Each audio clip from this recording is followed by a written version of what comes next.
Siempre escuchamos qué hacen con la plata de nuestros impuestos, de estos declamados liberales y demás. Vos sabés, Julián, y le digo a todos mis compañeros, también a la audiencia, ¿quién pagó los estipendios profesionales o los honorarios profesionales de los abogados de la querella en la causa del memorándum? Como te decía, el Estado.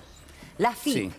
7 millones de pesos en 3 años gastamos, todos y todas, para financiar la persecución a Cristina Fernández de Kirchner, a Héctor Timerman y un montón de dirigentes. Son dos abogados que representaban a algunos familiares, ¿no? Exacto. Juan José Antonio Ávila y Tomás Farini Dugan. ¿Y quién hizo las gestiones profesionales, la conexión, el alter ego de Macri? El prófugo Pepín Rodríguez Simón. A mí me parece importante porque es volver a destacar cómo se utilizaron los organismos del Estado para la persecución y el armado de causas y cómo lo financiamos todos, ¿no?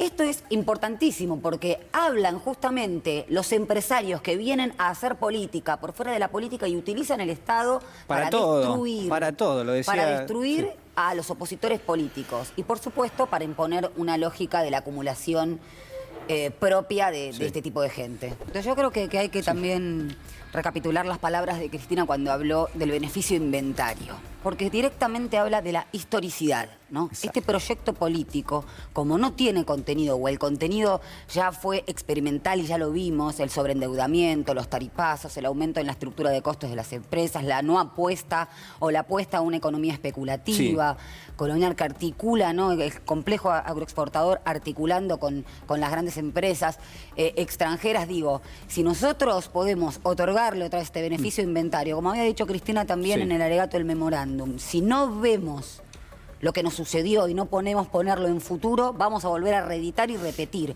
No importan los nombres tanto del partido como los nombres que integran las listas, sino lo que importa es que si el proyecto político no tiene contenido, apuestan a la no política, economizan el diálogo político, ¿no? Por supuesto. Y banalizan el mal, como dirían banalizan el mal y ridiculizan. Vos estuviste con Luciana, o Luciana Pecker estuvo con vos, y habló justamente que la ampliación de derechos, que por supuesto no resulta pernicioso para ningún sector, siempre desde ese sector conservador es o banalizado o ridiculizado.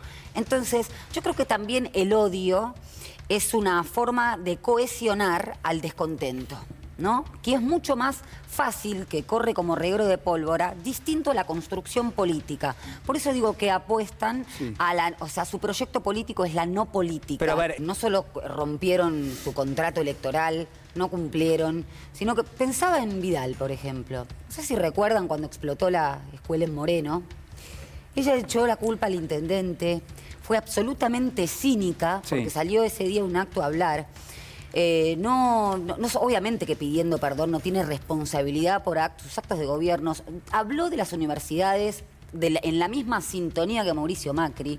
En un discurso contrario y estigmatizante de la pobreza dijo que la gente vulnerable no llegaba a la universidad. O sea, educación, salud, trabajo, no se hizo cargo. Los hospitales que no terminó en matanza. Entonces, por eso digo... Lo sosteníamos la atención ambulatoria nosotros porque el municipio. No defienden su gobierno, porque no tienen política pública que haya beneficiado a los sectores más vulnerables y ni siquiera cumplieron con su plataforma electoral.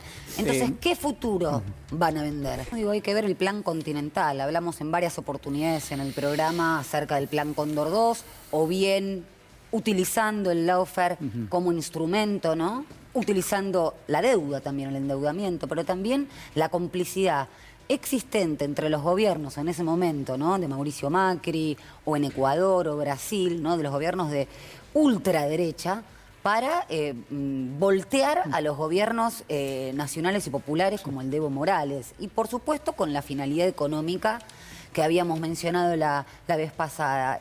La verdad que yo creo que lo que hacen es empezar a diseñar una estrategia para procurarse impunidad.